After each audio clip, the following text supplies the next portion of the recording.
देने का, समाज को करने का काम किया था। उन्होंने 15 एमएलसी बनाए, विधान परिषद का अध्यक्ष ब्राह्मण समाज का बनाया, 15 मंत्रालय उन्होंने ब्राह्मण समाज के बड़े बड़े मंत्रालय देने का काम किया। नकुल दुबे भी उनमें से एक हैं।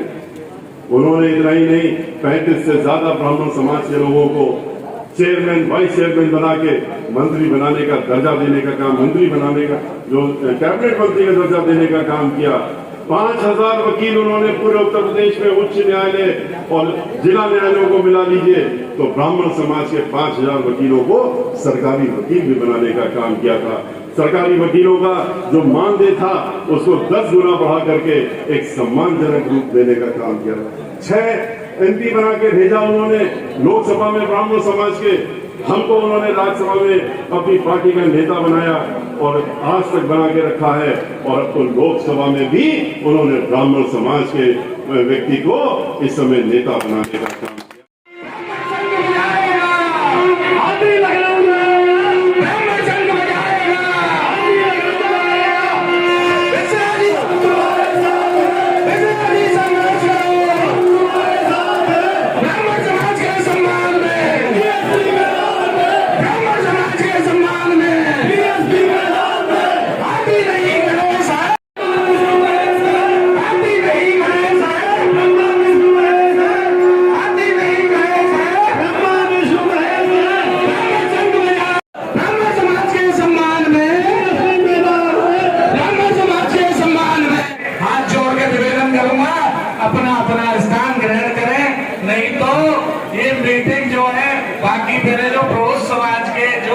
ब्रह्म समाज के जो व्यक्ति बैठे हुए, संवाद साथी बैठे हुए हैं, वो मिश्रा जी को देखना चाहते हैं। भाइयों भाइयों आदरणीय भाइयों, संवाद साथियों, जिंदाबाद जिंदाबाद, कुमारी मायावती जिंदाबाद, जिंदाबाद जिंदाबाद, कुमारी मायावती जिंदाबाद, जिंदाबाद जिंदाबाद। आप सभी लोगों से मिलने आए हैं, आप सभी से बात करने आए हैं। मैं आपसे निवेदन करूंगा, कृपया स्थान ग्रहण करें, कृपया स्थान।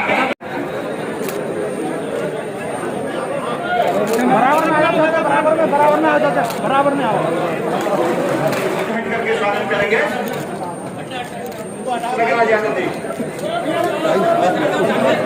भैया भैया भैया आराम से जिला पंचायत सदस्य भगवान गणेश जी की प्रतिमा देकर के सम्मान कर रहे हैं। जोरदार तालियों से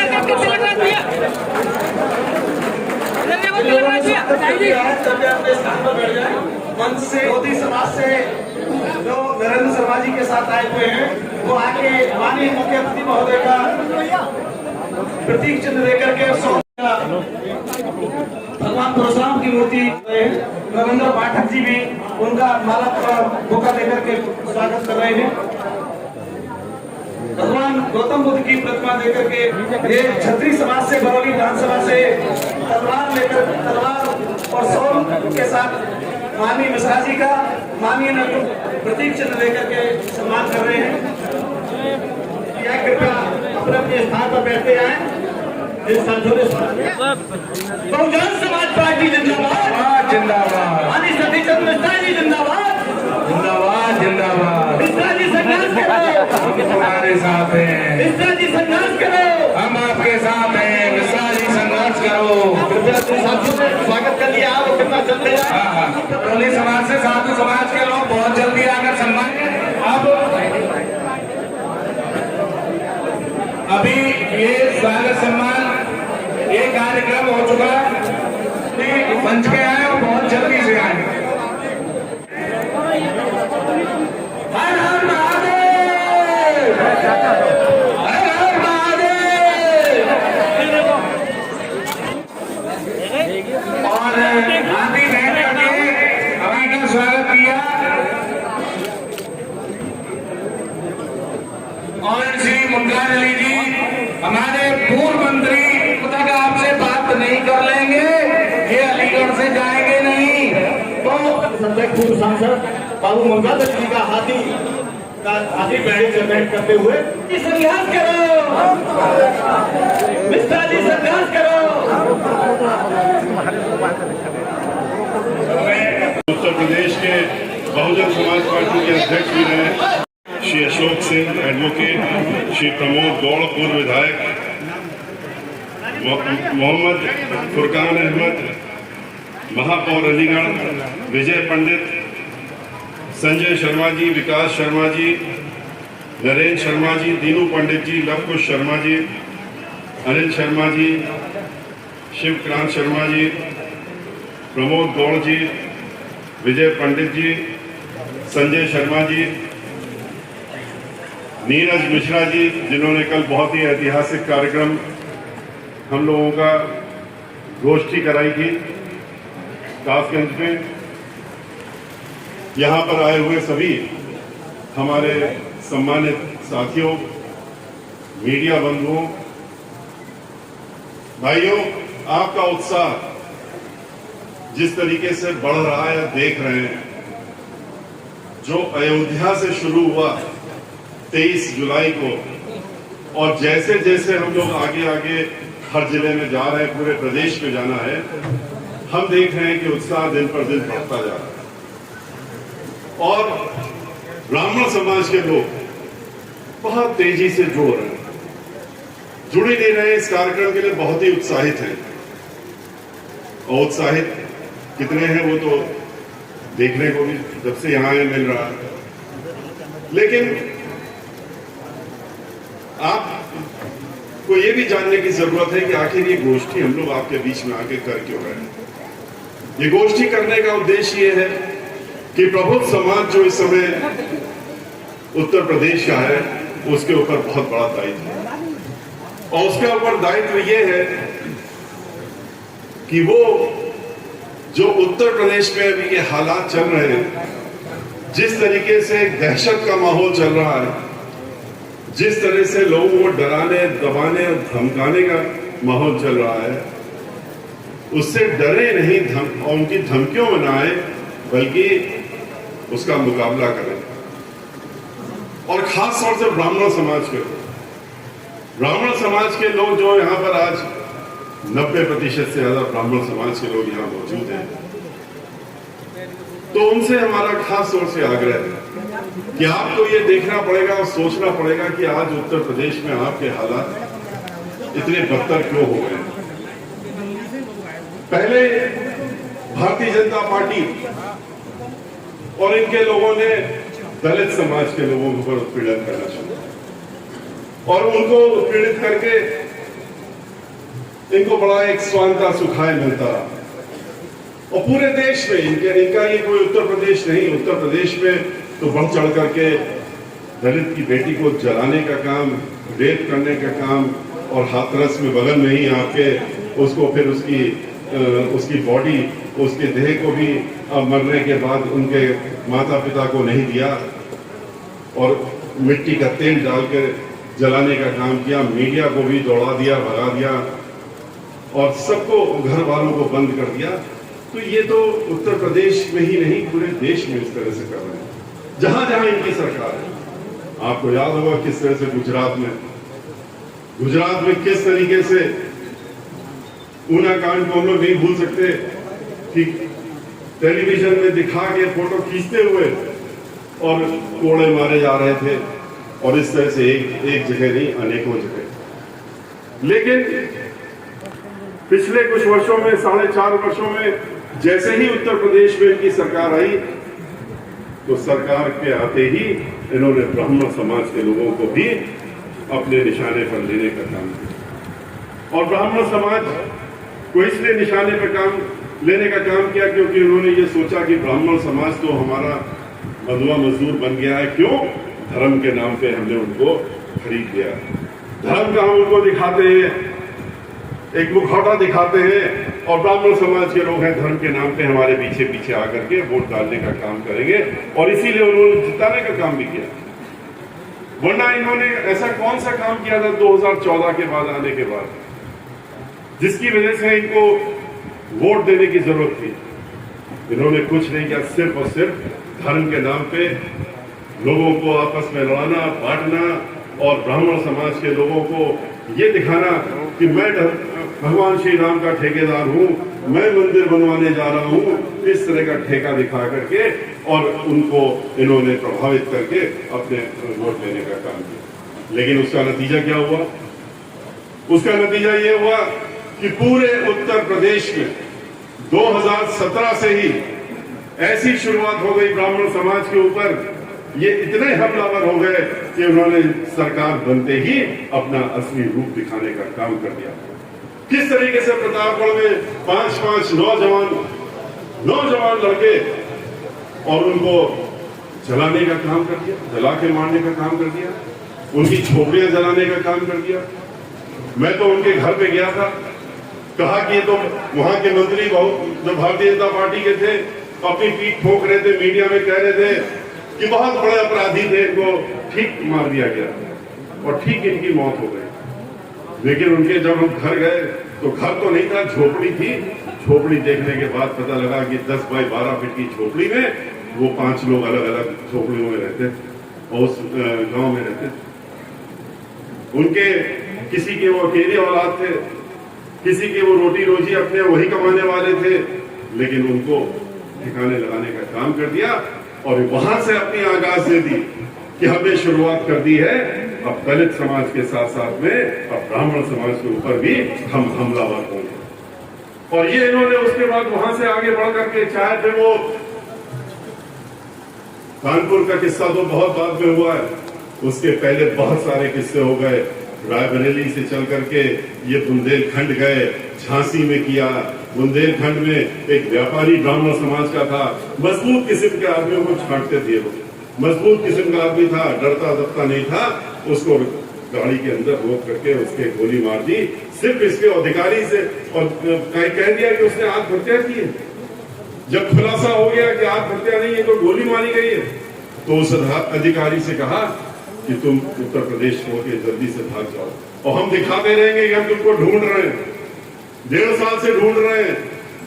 अभी अगर कोई ब्राह्मण समाज के नाम लिखा दिया जाए अपराधी में तो अगले दिन जो है उसको ढूंढ भी लेते हैं, उसको गाड़ी में बांध के ले भी जाते हैं, गाड़ी भी फिसल जाती है, वो गाड़ी से बाहर भी निकलता है और उसके बाद उसका एनकाउंटर हो जाता है, शूट आउट हो जाता है, उसका मर्डर हो जाता है। एनकाउंटर कोई और चीज नहीं होती है।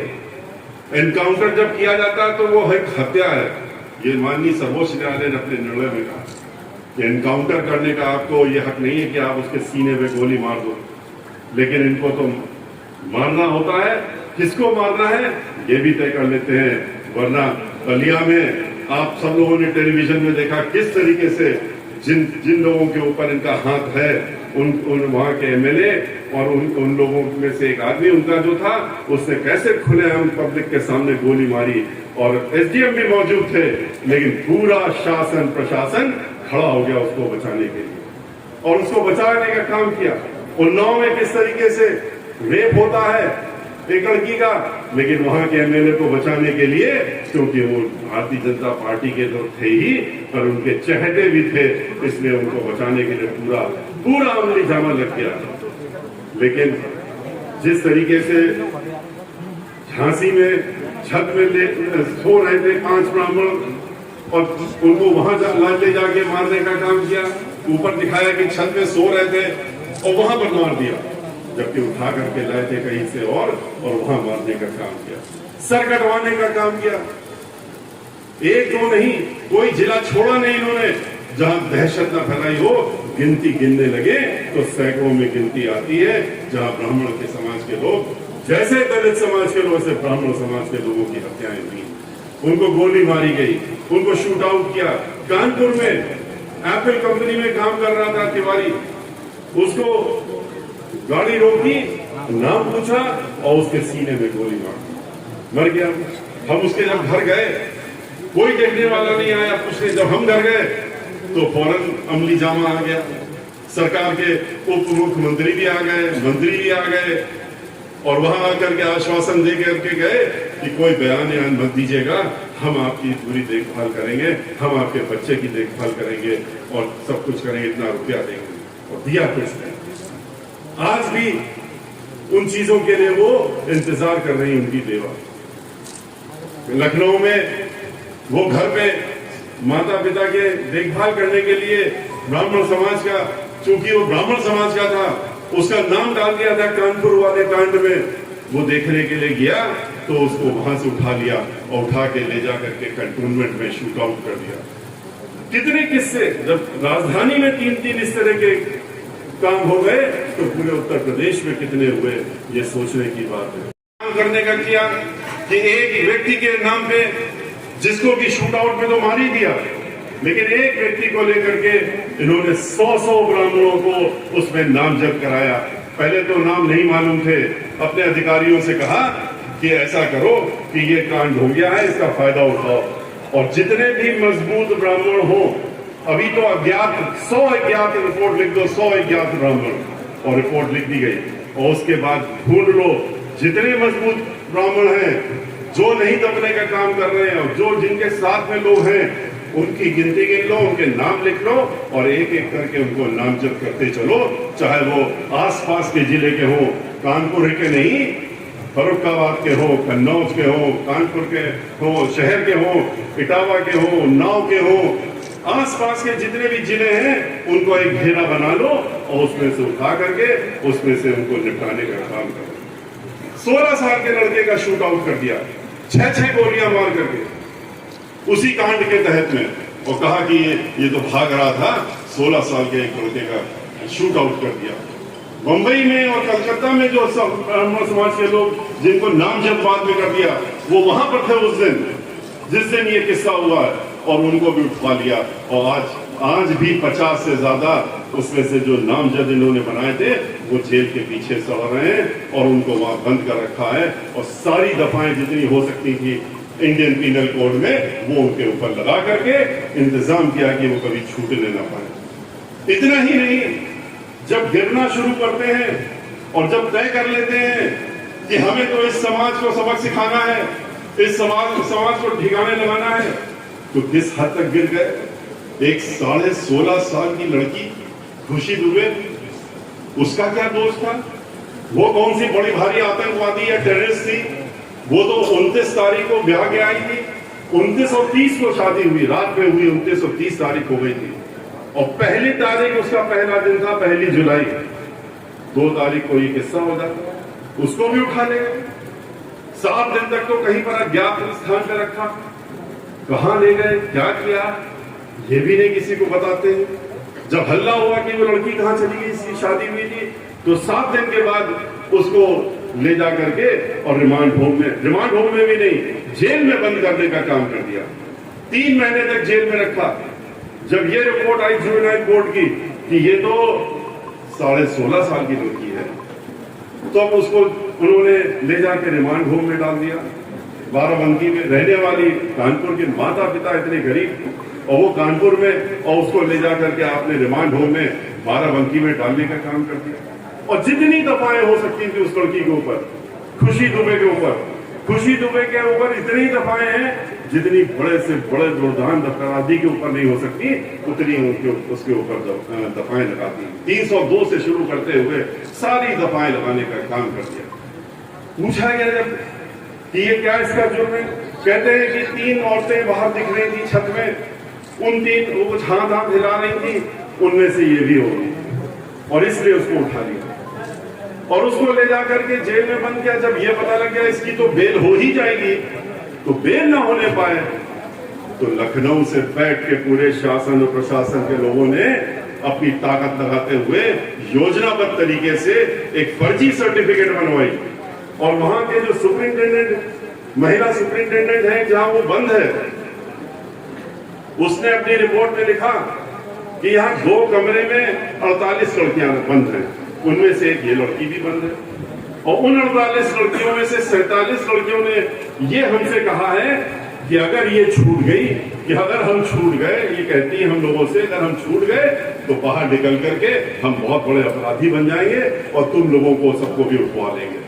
इस तरह की एक कंप्लेंट फर्जी बना करके और उसकी बेल को खारिज कराने का काम किया। इंतजाम किया है कि वो जिंदगी भर वहीं पर जेल में पड़ी रहे। इतना ही नहीं, एक महिला जो घर में काम करती थी, उसका क्या दोष था, उसको भी उठा ले गए, और उसको तो ले ही गए, उसके साथ साथ में उसकी 3 साल के एक लड़का और 6 साल की बच्ची, उसको भी ले गए और वो भी जेल में बंद। तो ये भारतीय जनता पार्टी के इस समय जो सोच है ब्राह्मण समाज के बारे में, वो समाजवादी पार्टी से हट करके नहीं। हम लोगों ने सोचा, आप लोगों ने सोचा था कि समाजवादी पार्टी के मुखिया ने तो अखबार में भी उनका बयान छपा था कि ब्राह्मणों का काम नहीं करना है, इनको सबक सिखाना है। लोग याद करते हैं नीरज मिश्रा का किस तरह से कन्नौज में सर काट के और समाजवादी पार्टी की सरकार के दौरान में लखनऊ मंगवाया गया था। इन सब चीजों को याद करके ब्राह्मण समाज ने उनको सबक सिखाते हुए उनको बाहर सत्ता से किया था। और ये भी याद होगा ये किस्से सब हुए थे 2007 के पहले, जब उनकी सरकार थी 3 से 7 के बीच में। उसी को इन्होंने फिर जब 12 में आए तो 12 से लेकर 17 के बीच में भी उसी तरीके से इन्होंने ब्राह्मण समाज को बेइज्जत करने का काम किया था। इस जिले में भी आए थे, अलीगढ़ भी आए थे और आकर के हमने आपसे बातें कुछ की थी। उनमें से कुछ मुख्य बातें आज मैं आपके सामने दोहराना चाहूंगा। हमने कहा था कि आप क्यों ऐसी स्थिति पे पहुंच गए, इसका कभी सोचने का काम करिए। आखिर ब्राह्मण समाज 13% तो सरकारी आंकड़े के हिसाब से है और 16.5% ब्राह्मण समाज पूरे उत्तर प्रदेश में, वैसे 16.5%। 3 करोड़ से ज्यादा ब्राह्मण समाज के लोग उत्तर प्रदेश में रहते हैं, लेकिन फिर भी 5 से 6 MLA रह गए थे असेंबली में। ऐसे में हमने आपसे अनुरोध किया था कि जब इतनी बड़ी ताकत है, इसलिए आप कुछ नहीं दिख रहे और कुछ कर भी नहीं पा रहे और कहीं पहुंच भी नहीं पा रहे, क्योंकि आपके अंदर एकता नहीं। हम लोग बिखरे हुए हैं, अलग अलग तरह से बंटवारा किए हुए हैं, अपने बारे में स्वयं के बारे में सोचने लगते हैं। समाज के बारे में सोचना चाहिए, लेकिन कभी कभी खाली स्वयं के बारे में सोच करके समाज को भूल जाते हैं। और इसका कारण है कि हम तो कान्यकुब्ज ब्राह्मण है, सरजूपाली ब्राह्मण है, सनाट ब्राह्मण है, इसमें बढ़ जाते हैं। कभी 20 बिस्वा, 16 बिस्वा, 12 बिस्वा में बढ़ जाते हैं। कभी हम राय हैं या त्यागी हैं, इसमें बढ़ जाते हैं। हमने कहा था जब तक आप अपने आप को समूचे रूप से इकट्ठा होकर के और ब्राह्मण के नाम से जानना नहीं शुरू करेंगे, आपको कोई पूछने वाला नहीं है। और तुम संघर्ष करो, तुम संघर्ष करो। Bahujan Samaj party, Bahujan Samaj party. और जिस दिन ब्राह्मण समाज से लड़े तो 45 सीटों पर जीत के लिए आए थे, लेकिन इसलिए आए थे क्योंकि अकेले दम पे ब्राह्मण समाज एक भी सीट नहीं जीत सकता, क्योंकि उन्होंने भाईचारा बनाने का काम किया था। हमने जो अनुरोध किया था उसको स्वीकार करने का काम किया था कि आप हमारे जो दलित समाज के भाई बहन हैं, जो 23% हैं, और उनके साथ में पहले से ही अन्य समाज के लोग, चाहे वो बैकवर्ड समाज के हो, चाहे अल्पसंख्यक हो, वो सब पहले से जुड़े हुए हैं।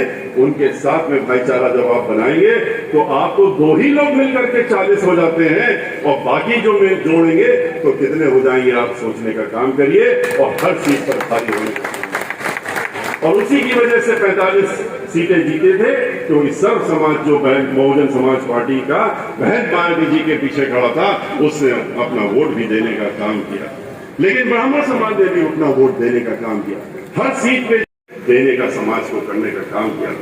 उन्होंने 15 MLC बनाए, विधान परिषद का अध्यक्ष ब्राह्मण समाज का बनाया, 15 मंत्रालय उन्होंने ब्राह्मण समाज के बड़े बड़े मंत्रालय देने का काम किया। नकुल दुबे भी उनमें से एक है। उन्होंने इतना ही नहीं, 35 से ज्यादा ब्राह्मण समाज के लोगों को चेयरमैन, वाइस चेयरमैन बना के मंत्री बनाने का दर्जा देने का काम, मंत्री बनाने का, जो कैबिनेट मंत्री का दर्जा देने का काम किया। 5000 वकील उन्होंने पूरे उत्तर प्रदेश में उच्च न्यायालय और जिला न्यायालयों को मिला लीजिए तो ब्राह्मण समाज के 5000 वकीलों को सरकारी वकील भी बनाने का काम किया था। सरकारी वकीलों का जो मानदेय था उसको 10 गुना बढ़ा करके एक सम्मानजनक रूप देने का काम किया। 6 MP बना के भेजा उन्होंने लोकसभा में ब्राह्मण समाज के, हमको उन्होंने राज्यसभा में अपनी पार्टी का नेता बनाया और आज तक बना के रखा है। और अब तो लोकसभा में भी उन्होंने ब्राह्मण समाज के व्यक्ति को इस समय नेता बनाने का काम किया है, आपको सम्मान देने का काम। लेकिन इन पार्टियों ने क्या किया? इन्होंने जो किया वो आपके सामने मैंने अभी रखा। करते हैं कि कानून द्वारा कानून का राज चलाना, तो कोई सीखना है तो बहन मायावती जी से सीखे। उन्होंने कानून का राज चलाने के लिए अपने खुद के मेंबर ऑफ पार्लियामेंट को 15 दिन पुरानी सरकार थी 2007 में, कानून अपने हाथ में लेने का काम किया था, अपने घर से बुला करके और वहां से जेल भिजवाने का काम किया था और पूरे 5 साल तक रखा था। उन्होंने अपने 2 मंत्रियों को जेल भिजवाने का काम किया था, क्योंकि कानून को उन्होंने अपने हाथ में लेने का काम किया था। इनकी तरह नहीं, चाहे समाजवादी पार्टी हो और चाहे भारतीय जनता पार्टी हो, कि अपने ये मेरे अपने हैं, ये तो मेरी पार्टी के हैं, ये दुर्दांत अपराधी हैं, तो कोई बात नहीं, ये तो हमारे अपने हैं, इनको तो बचा के रखना है। बहन मायावती जी के यहाँ इस तरह से न्याय नहीं चलता था। इसीलिए आप देखिए कि हमारे जब उस समय सरकार चल रही थी, तो रात के 2 बजे भी अगर किसी महिला को घर से बाहर जाना हो किसी कारण से, जरूरी काम से, तो वो सोचती भी नहीं थी, बेहिचक उठ करके और घर से अपने काम के लिए निकल जाती।